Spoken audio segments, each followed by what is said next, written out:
AP ఎన్నికల ఫలితాల అనంతరం వైఎస్ఆర్ కాంగ్రెస్ పార్టీ అంతర్మథనంలో పడింది. అసలు ఓటమికి గల కారణాలేంటి అనేటువంటి అంశాల మీద విశ్లేషణ మొదలుపెట్టింది, శోధిస్తుంది. మరి సాధిస్తుందో లేదో అయితే చూడాలి. ఓవరాల్గా పార్టీ అధినేతతోటి ఇప్పటికీ కూడా అర్థం కానటువంటి విషయం ఏంటంటే, జగన్మోహన్ రెడ్డి ఇంకా అదే కోటరీ నేతలతోటే సమావేశాలై చర్చించటం అనేది నిజంగా ఎందుకు ఇంత ఇదిగా చేస్తున్నారు అనేదే అందరికీ కలుగుతున్నటువంటి డౌట్ అనమాట. ఎందుకని అంటే, ఓడిపోవటం జరిగింది, అది కూడా ఎవరు ఊహించని స్థాయిలో. స్టిల్ ఇప్పటికీ తన చుట్టూ ఉండే వాళ్ళతోటే, కొంతమంది నేతలు మాజీ మంత్రులతోటే మాట్లాడుతున్నారు తప్ప ఆయన బయటకు వచ్చి క్రింది స్థాయి కార్యకర్తలు, క్షేత్రస్థాయిలో ఉన్నటువంటి పార్టీ నాయకులతో కూడా మాట్లాడితే తప్ప అసలు విషయాలు బయటికి తెలిసేటువంటి అవకాశం లేదు. ఇక ఇప్పుడిప్పుడే ఎమ్మెల్యేలు బయటపడుతున్నారు. మేము జగన్ని కలవాలంటే గంటల తరబడి బయట వెయిట్ చేయాల్సినటువంటి పరిస్థితి. ఎమ్మెల్యేలకి, మినిస్టర్లకి, ఎంపీలకి కూడా అపాయింట్మెంట్లు ఉండవు. దీని ముఖ్య కారకుడు దశరథ రామరెడ్డి, నెక్స్ట్ సజ్జల రామకృష్ణారెడ్డి అని చెప్పి ఈరోజు మాట్లాడుతున్నారు. బట్ ఇంతకు ముందు వీళ్ళెవరూ కూడా వీటికి సంబంధించినటువంటి విషయాలు మాట్లాడలేదు. సో ఇంకా ఒక్కొక్కళ్ళ వంతు ఒక్కొక్కళ్ళు చెప్పుకుంటూ వస్తూ ఉన్నారు. ఇక ఈరోజు ధర్మవరం మాజీ ఎమ్మెల్యే కేతిరెడ్డి వెంకట్రామరెడ్డి వంతు వచ్చింది. ఈయన ఒక ప్రత్యేకమైనటువంటి గుర్తింపు తెచ్చుకున్నటువంటి నేత.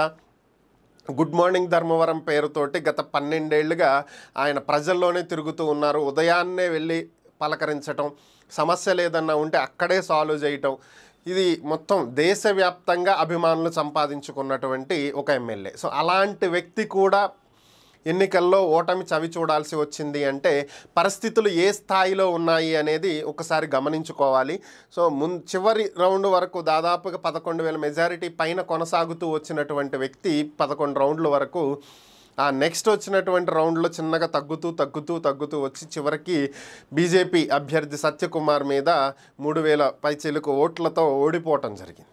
సో దాని తర్వాత ఆయన వీడియోలు కూడా రిలీజ్ చేశారు.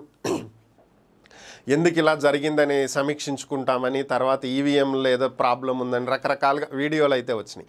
సో ఈరోజు ఆయన మాట్లాడినటువంటి వ్యాఖ్యలు కనుక గమనించినట్లయితే, నేను చాలాసార్లు గమనించాను, మినిస్టర్లు, మంత్రులు, ఎమ్మెల్యేలు, ఎంపీలు జగన్ని కలవటం కోసం సీఎం ఛాంబర్ బయట గంటల తరబడి వేచి ఉండటం నేను నా కళ్ళతో చూడటం జరిగింది. సో ఆయన కలిసే అవకాశం కూడా దక్కేది కాదు. అక్కడ వరకు ఎందుకు, నా నియోజకవర్గం గురించే చూసుకోండి. ఒక ఫ్లైఓవర్ నిర్మించడానికి భూసేకరణకు సంబంధించి నేను 100 సార్లు వెళ్లాల్సి వచ్చింది. అలాగే మరొక అంశం గురించి దాదాపు 40-50 సార్లు వెళ్ళుంటాను. సో ఇలాంటి పరిస్థితి నాకే ఎదురైనటువంటి పరిస్థితి. సో ఇలాంటిది ప్రతి నియోజకవర్గంలో ఉన్నటువంటి ఎమ్మెల్యేల పరిస్థితి ఇక నేను చెప్పాల్సిన అవసరం లేదు.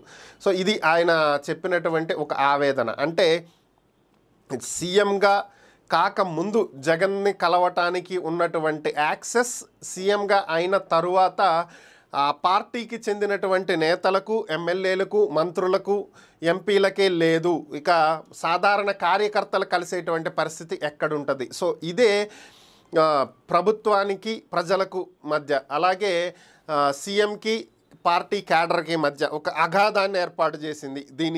దీనికి ముఖ్య కారణం సీఎంఓ అధికారులే ఎమ్మెల్యేలు, ముఖ్యమంత్రికి మధ్యలో ఒక గోడని నిర్మించారు. కనిపించని ఈ గోడ కారణంగానే కనెక్టివిటీ తెగిపోయింది అనేది ఆయన వ్యక్తపరిచినటువంటి ఒక అభిప్రాయం.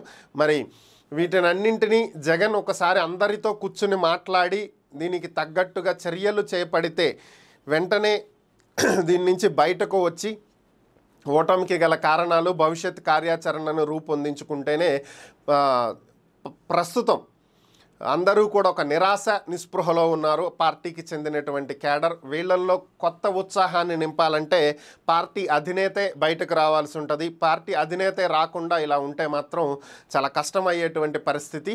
మరేం జరిగిద్దో చూద్దాం.